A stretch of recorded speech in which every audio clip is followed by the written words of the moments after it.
2வது பிரஸ்ல போயிட்டு அந்த பிரஸ்ஸை கூட சந்திச்சு ஒரு இரங்கல் கூட தெரிவிக்காத அளவுக்கு என்ன இப்ப கூட பிரஸ்ஸை சந்திக்க மாட்டீங்களா அப்படிங்கிற ஒரு பெரிய கோபம் எனக்கு இருந்தது, வருத்தம் இருந்தது.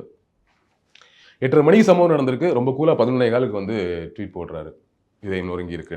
அந்த ட்வீட்ல இருக்கக்கூடிய உணர்வு நான் புரிஞ்சுக்கிறேன். அது உண்மையும் கூட. பட் அவ்வளோ லேட்டா?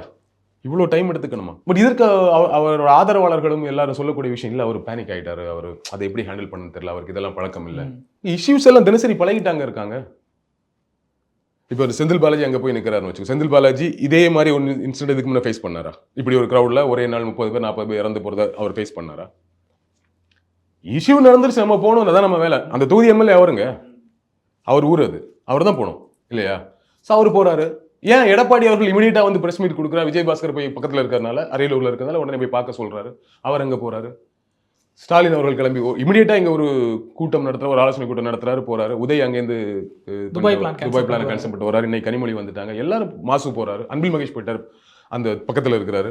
மற்ற கட்சிகள் சீமான் டிடிவி எல்லாருமே திரும்ப எல்லாருமே போயிட்டாங்க. இவங்க இன்னைக்கு அனுமதி கேட்டிருக்காங்க. ஏன்னா எனக்கு இந்த ப்ராசஸே புரிஞ்சுக்க முடியல.